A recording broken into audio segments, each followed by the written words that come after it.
Alright, so I finally have the camera zip tied up here in a location that makes a little bit more sense.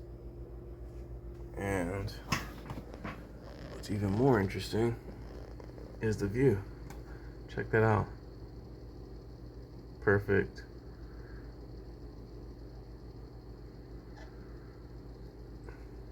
Near perfect.